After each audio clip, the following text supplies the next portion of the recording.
Hello everyone and welcome to this week's video. Firstly, an erratum from the video I recorded just before the general election at the end of June. I was speaking in the video about how I might vote.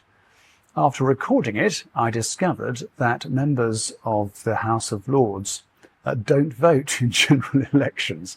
Bishops can apparently, but the convention is we don't.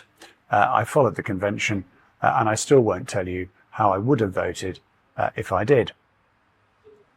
Back to this week. I'm recording this from General Synod in York. In preparation for this meeting, we are sent, mercifully electronically, the equivalent of a couple of Dostoevsky novels worth of paperwork. Many forests have been cut down to make this meeting possible. If I'm honest, I have the time to skim read a proportion of it, to go into more detail on particular items of interest, or for those debates I chair, and really hope for the best on the rest.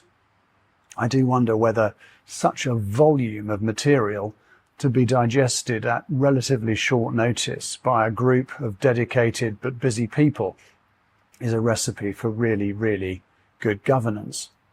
Sadly, the demands of compliance and institutional rectitude make such meetings necessary. However, Henri Nouwen, the great spiritual writer, someone who mastered the gift of brevity and succinctness, said this in his book, The Way of the Heart. Our heightened verbal ability, which enables us to make many distinctions, has sometimes become a poor substitute for a single-minded commitment to the Word who is life. As I reflect on my own life, key pivotal moments have not been very wordy. I became a Christian with the grudging prayer to God, "Oh, right then." My marriage began with the simple response, "I do."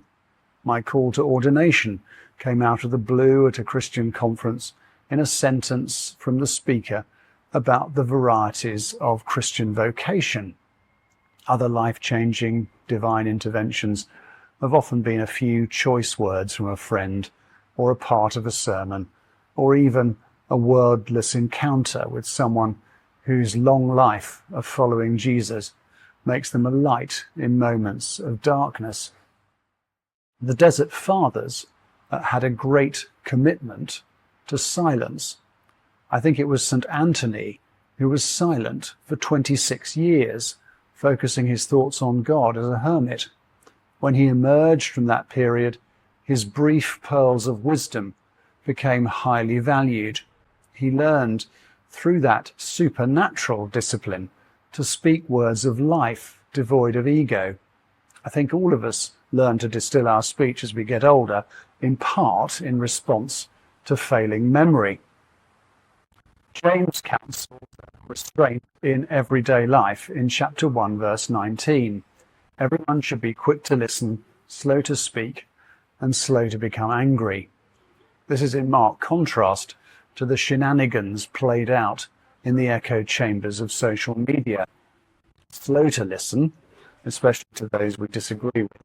Quick to speak, especially as a knee-jerk emotional response without acknowledging complexity and nuance. And very quick indeed to resort to faux outrage at more or less anything. Our words to one another reveal the secrets of our heart more than we realize. I read somewhere that we tend to tell our own stories in the person of hero, cynic, or comic. Each performs a purpose to nurture our fragile ego and places ourselves at the center of things. As hero, we draw others to admire us. As cynic, we invite others to join us in supercilious looking down on others from a point of superiority. This is the basis of the attraction of conspiracy theories. Rational debate and common sense go out of the window. Truth is immaterial. It's more about joining a community of the like-minded who can then feel superior to other poor, benighted souls who don't know the same things they think they know. As comic, we keep things on the surface, afraid perhaps to engage with the pain of others. All of our stories are necessarily selective, but have in common a need to draw others to fill a gap in our souls that only God can fill. None have much to do with Jesus' command to love. If we're to raise the spiritual temperature of our common life, we need to find ways of turning outwards, developing a sort of transcendent curiosity to what God is doing in the lives of others. More Holy Ghost stories, less chat about the weather. James' advice to listen is an encouragement to all of us to be quicker to seek the good of others than our own. And now, back to the many words. I pray they may cause less heat than light.